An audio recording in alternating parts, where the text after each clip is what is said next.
Bismillahirrahmanirrahim. Assalamualaikum warahmatullahi wabarakatuh. Nama saya Om Komaria akan menyampaikan tugas saya, yaitu tema 4, ibadah yang memahami makna di balik ritual sholat, puasa, dan zakat. Semua kalangan muslim yang ingin mendalami ibadah dan belajar Islam atau merasa ibadahnya mulai rutin dan ingin menghidupkan lagi maknanya inspiratif dan penuh kehangatan, fokus pada menggapai dan untuk apa, bukan hanya untuk bagaimana. Salat 5 waktu, puasa Ramadan, menunaikan zakat, itu adalah rukun Islam yang kita jalani sejak kecil atau sejak dini. Tapi pernahkah di tengah rutinitas itu kita laksanakan?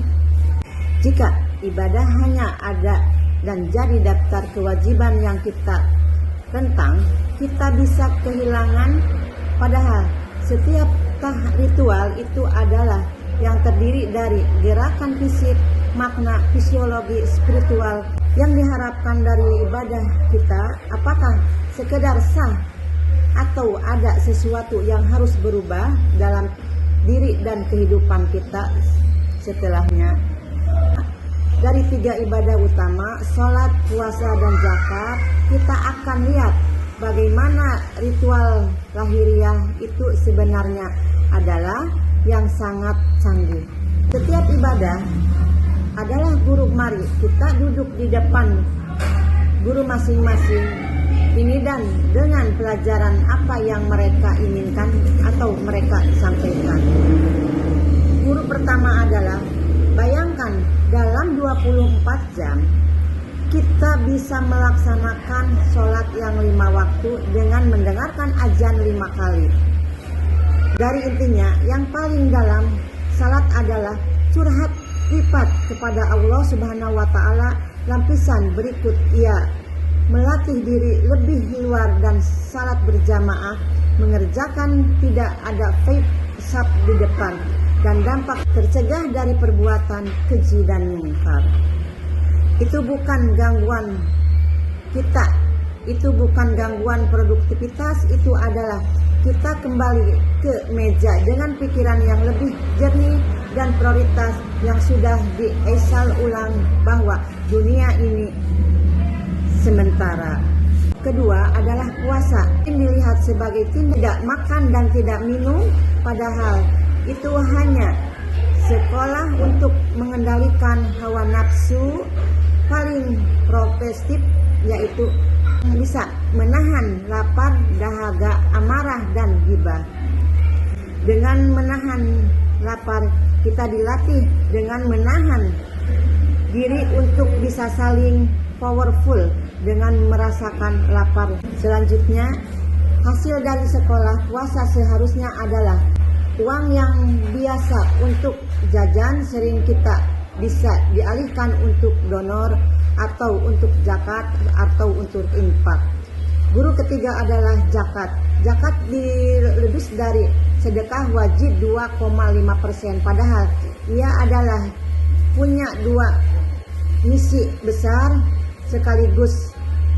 Zakat mengajarkan bahwa dalam harta kita, bayar zakat itu seperti membuatnya halal dan barokah di level sosial. Zakat adalah yang mencegah jurang si kaya dan si miskin semakin mengganggu, yang bisa memicu kecemburuan dan kerusakan sosial. Zakat yang diberikan kepada keluarga fakir miskin, mereka gunakan untuk membeli kebutuhan. Uang itu mengalir ke pedagang mendapat untung, bisa bayar karyawan dan bisa bayar pajak. Inilah kewajiban zakat sebagai penggerak ekonomi mikro. Ketika kita memahami ketiga guru ini, ibadah tidak lagi menjadi beban yang kita hitung, ia menjadi salat, menjadi penyambang puasa, jadi penyempurna akhlak, dan zakat menjadi pembersih dan bersatu. Zakat adalah sebuah kewajiban untuk yang mampu memberikan zakat, yaitu kepada fakir miskin ataupun kepada anak yatim piatu.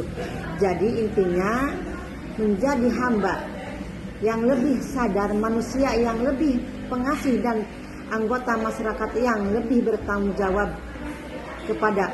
Maka mari kita evaluasi ibadah kita, apakah salat kita membuat kita lebih jujur di kantor, apakah puasa kita membuat kita lebih peduli pada orang miskin, kita diberikan dengan cara yang menjaga martabat. Pelajaran terbesar untuk kita semua lebih dalam dari mutinya, karena ketika kita menemukan maknanya, kita tidak akan lagi merasa terpaksa beribadah, tapi justru sebagai nutrisi jiwa yang baik.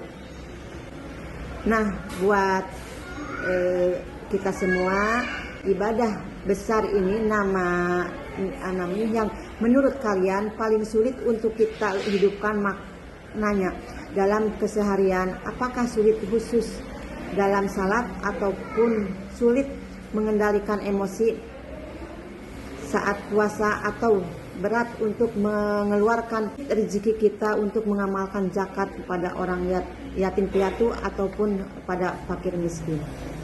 Jika video ini menyentuh hati bagaimana pada orang-orang terdekatmu, jangan lupa dan nyalakan notifikasi untuk video terbaru. Dan sampai jumpa. Terima kasih. Wassalamualaikum warahmatullahi wabarakatuh.